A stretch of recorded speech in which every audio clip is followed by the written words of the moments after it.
She threw my 6-year-old daughter's beloved cat into the swimming pool.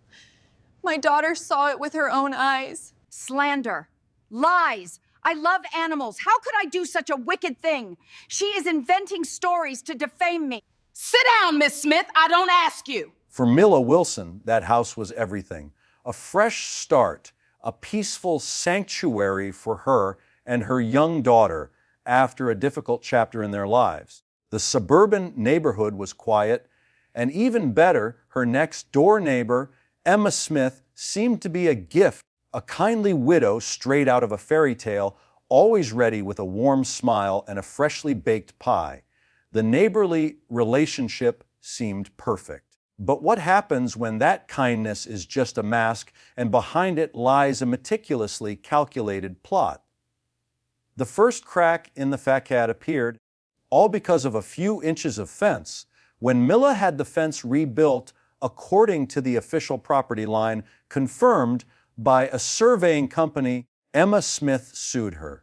In front of Judge Helen Carter, Emma Smith played the part perfectly. In the courtroom, the bailiff began the session with a formal tone. Case number 314. The plaintiff, Emma Smith, is suing the defendant, Mila Wilson. Ms. Smith alleges the defendant's new fence encroaches on her property and is suing for $5,000 in emotional distress and for the cost of property line restoration.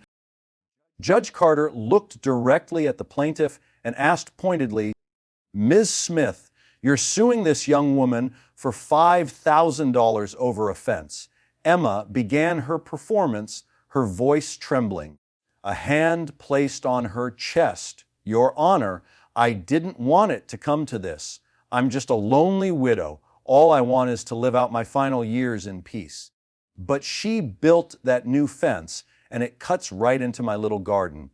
I tried to speak to her kindly, but she wouldn't listen. The judge's gaze then shifted to the defendant, Mila Wilson. Ms. Wilson, is that true? Did you encroach on a lonely woman's garden? Mila, her voice full of exhaustion but firm, replied, No, Your Honor, absolutely not.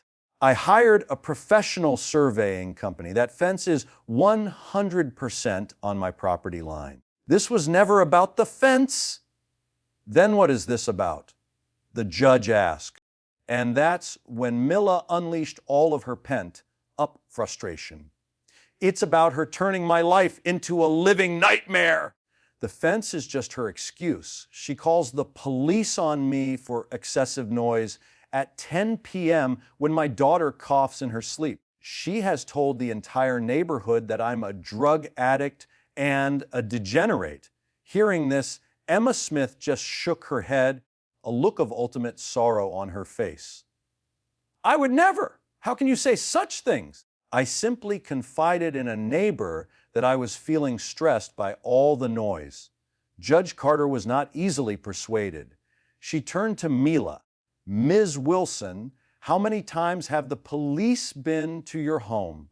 5 times in 2 months, Your Honor! And not once did they issue a citation because, as they said, nothing was happening. Here are the public records of those calls. But it gets worse. She destroyed my property. One morning, I woke up to find the entire row of rose bushes I had planted were dead, their leaves burned. It was clearly from a chemical. Emma once again played the victim. Oh heavens! Where is the proof? Did you see me do it? I'm an old woman. How could I possibly be out at night doing such things? But then Mila's voice trembled, not with anger, but with pain. Proof. Your Honor. It didn't stop with the plants.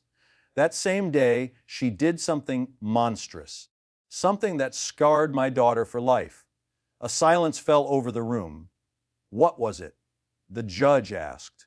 Mila's voice broke. She threw my 6-year-old daughter's beloved cat into the swimming pool. My daughter saw it with her own eyes. Slander. Lies. I love animals. How could I do such a wicked thing? She is inventing stories to defame me. Sit down, Miss Smith. I don't ask you.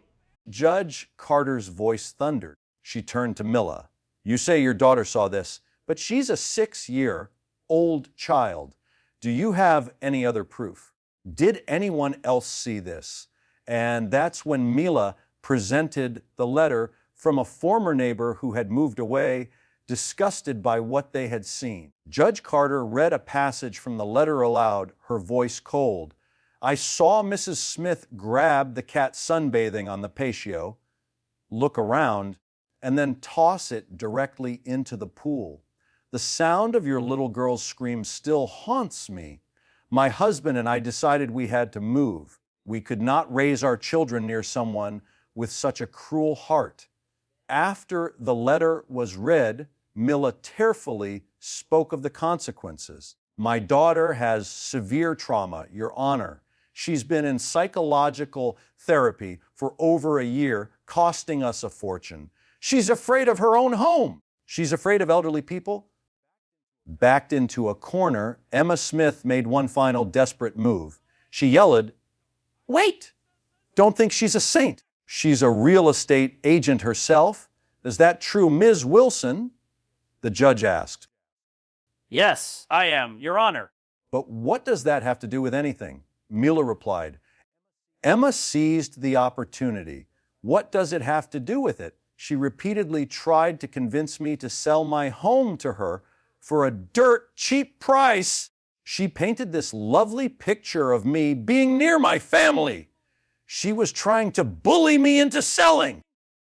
But Mila calmly dismantled the lie. That is a blatant distortion. During one conversation where she was complaining about being lonely, I made an offhand comment that selling to move closer to family is always an option. It was small talk. I did not pressure her. I did not harass her. And I certainly did not do it to the two previous owners. And that's when Mila delivered the final blow. She presented the transaction history for her own house. The two previous owners had both sold in under 2 years, citing harassment from a neighbor. Judge Carter looked at the file, then she paused on a name. And the person who purchased both of those homes for well below market value was a Mr. Richard Smith. Do you know that man, Miss Smith? Emma was silent.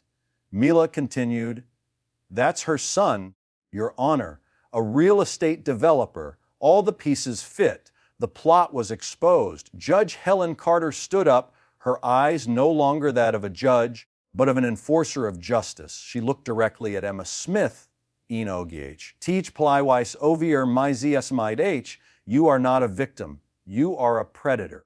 You are not a sweet old lady. You are the mu epom in your son's disgusting, predatory business scheme. You play the part of the frail neighbor. You terrorize hardworking families, you traumatize their children, and you drive them out of their homes in desperation.